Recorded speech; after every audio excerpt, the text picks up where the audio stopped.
And London's flood defence walls will need to be half a metre higher to protect against climate change, officials warn. It comes on the 40th anniversary of the Thames Barrier, which was opened by Queen Elizabeth II in 1984. The barrier was designed to protect the capital from flooding until 2030, but it's now expected to function for a further 40 years. There are warnings the Thames Barrier will need to be raised in the future to protect the capital against climate change. It is already one of the largest movable flood defence walls in the world and today celebrates its 40th anniversary. Tom Edwards has been to find out more. London's silver guardians, the Thames Barrier, iconic protectors of the capital, today 40 years old. Andy Batchelor has worked here since it opened. The barrier is a bit like a sleeping giant, really. If we're doing our job, no one needs to know about it. But we do protect 320 billion, 1.4 million people, 115 square kilometres of London here that would be at risk.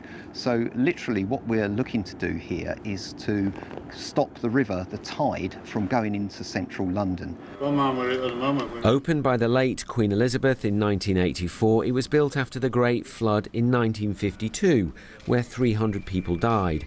It still took 30 years to get the funding in place.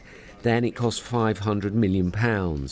London was prone to flooding due to tidal surges and high tides. The barrier has stopped that.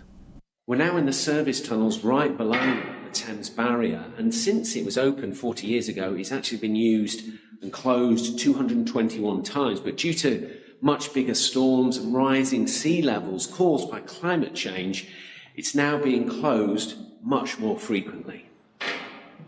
Maintenance of the barrier is needed every day of the year, and it's actually part of a system with flood defences right up the estuary. Well, that's the beauty of having a tidal defence system that we've got here in London.